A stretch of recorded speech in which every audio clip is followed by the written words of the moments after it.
যারা মসজিদে বাধা দেয় তারা হলো সব চাইতে বড় জালেম। কথা বলেন না কেন, ঠিক কি না? আমার ভাইয়ের আল্লাহ রাব্বুল আলামিন বলেন, ওয়ামান আযলামু মিম্মান ইফতারাহিল কাযিবা ওয়া হুয়া ইউদআ ইলাল ইসলাম। তার চাইতে বড় জালিম আর কে? যে আল্লাহর কথাই বাধা দেয় সে হলো সব চাইতে বড় জালিম। আর আল্লাহর কথায় বাধা দিলে তার জালিমত্ব প্রকাশ পাবে আর ইসলামের বিজয় হবে। জোরে বলেন সুবহানাল্লাহ। আল্লাহ রাব্বুল আলামিন আরো বলেন, ওয়ামান আযলামু মিম্মানাআ মাসাজিদাল্লাহি আন ইউযকারা ফিহা ইসমুহু ওয়া সাআ ফি খারাবিহা উলাইকা মা কানা লাহুম আন ইউদখিলুহা ইল্লাল খায়ফিন। তার চাইতে বড় জালিম আর কে? যে আল্লাহর ঘর মসজিদে যাওয়া থেকে মানুষকে বিরত রাখে, মানুষকে মসজিদে প্রবেশ করতে দেয় না, সে হলো বড় জালেম। আর যারা মসজিদে মানুষকে প্রবেশ করতে দেয় না তারা হলো আল্লাহর শত্রু। কথা বলেন না কেন, ঠিক কিনা? আরো জোরে বলেন, ঠিক কিনা? বিশ্বনবী মুহাম্মদুর রাসূলুল্লাহ মনটা খারাপ করলেন। আমার নবী রাতের বেলা আল্লাহর কাছে ওই খোলা মাঠের ভিতরে হাত তুলে বললেন, আল্লাহ তুমি আমাকে, হায় আল্লাহ তাআলা তুমি দেখো আজকে কাবাতে আমাকে ঢুকতে দিল না। আল্লাহ রাব্বুল আলামিন এই মক্কাতে আমাকে অপমানিত করলো। আল্লাহ পাকের কাছে দোয়া করে আমার নবী মক্কা ছেড়ে মদিনায় বিদায় নিলেন। এই আয়াতে কারিমান শানে নজর আমি আপনাদেরকে শোনাচ্ছি। আমার নবী যখন মক্কা ছেড়ে মদিনায় বিদায় নিলেন তখন আমার নবী একটা দোয়া পড়লেন, মনটা খারাপ হয়ে গেল। আমার নবী রাস্তা দিয়ে যখন যাচ্ছিলেন, আল্লাহর নবীর সাথে আবু বকর ছিলেন। আমার নবী তখন একটা দোয়া করেছিলেন। এই দোয়াটা আল্লাহ পাক কোরআনে কারীমের ভিতরে কোট করে দিয়েছেন। আল্লাহ বলেন, ওয়া কুর রব্বি আদখিলনি মুদখালা সিদকিন ওয়া আখরিজনি মুখরাজা সিদকিন ওয়াজআলনি মিন লাদুনকা সুলতানান নাসীরা। আল্লাহ তুমি আমাকে একটা উত্তম রাষ্ট্র ব্যবস্থা দান করো যেখানে আমি তোমার কোরআনের কথা প্রকাশ্য বলতে পারবো। নবী আমার মদিনায় চলে গেলেন। মদিনায় গিয়ে রাষ্ট্র গঠন করলেন। আমার নবী মক্কা ছেড়ে মদিনায় যখন আবার আসলেন 10,000 সাহাবীদেরকে নিয়ে আমার নবী মক্কায় আসলেন। এসে কাবার পাশে গেলেন। আল্লাহ নবী 10,000 সাহাবীদেরকে নিয়ে যখন একসঙ্গে মক্কার কাবা দখল করার জন্য যখন আমার নবী যাচ্ছিলেন, নবীর অত্যন্ত মনটা খারাপ। হঠাৎ করে আমার নবী একটা কবরের পাশে দাঁড়ায় গেলেন।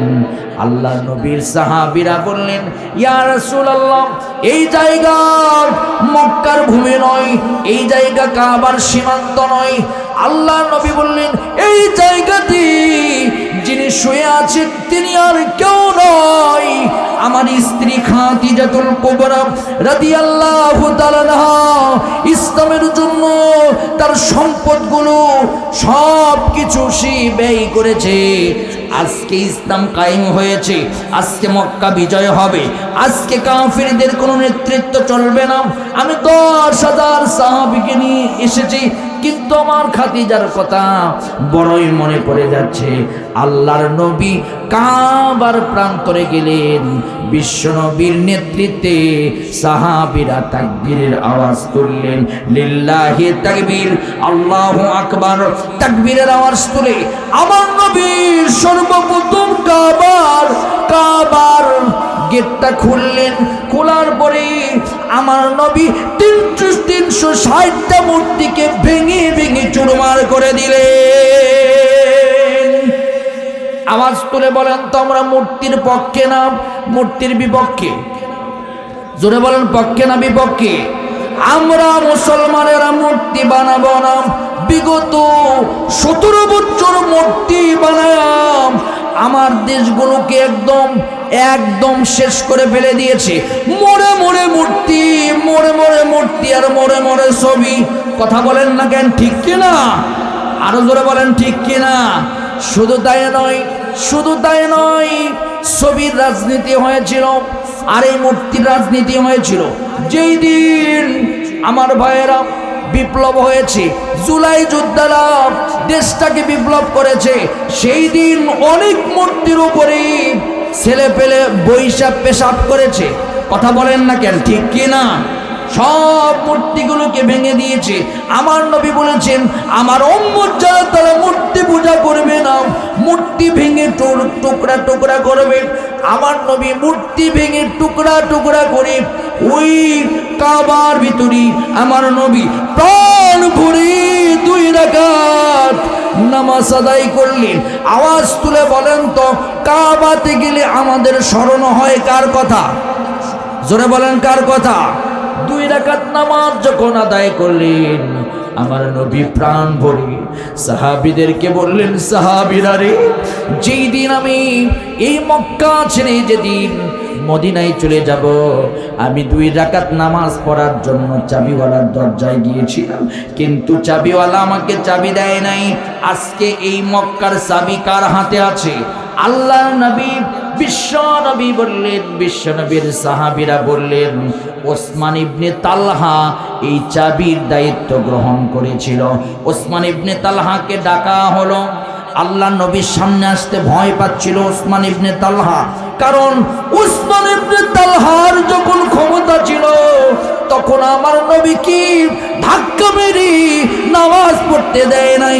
আজকে নবীর হাতে ক্ষমতা, বিশ্ব নবী তাকে, আল্লাহর নবী তাকে কি ব্যবহার করে? আল্লাহর নবী বললেন, ওসমান ইবনে তালহা তুমি আসো, কোনো টেনশন তোমার নাই। ইসলাম বিজয়ী হয়েছে, ইসলাম কায়েম হয়েছে। এই মক্কা থেকে, এই কাবার ভিতর থেকে 360টা মূর্তি ভেঙে টুকরা টুকরা করে দিয়েছি। শোনো ওসমান ইবনে তালহা, তুমি ইসলাম কবুলের আগে তুমি এই চাবির মালিক ছিলে। আজকে তোমার সাথে কোনো খারাপ ব্যবহার করব না। এই চাবির মালিক তুমি, পৈতৃক সূত্রে এই কাবার চাবির দায়িত্ব পেয়েছিলে। আজকে ইসলাম কায়েম হওয়ার পরেও তোমাকে এই কাবার চাবির দায়িত্ব আমি নবী দিয়ে দিলাম।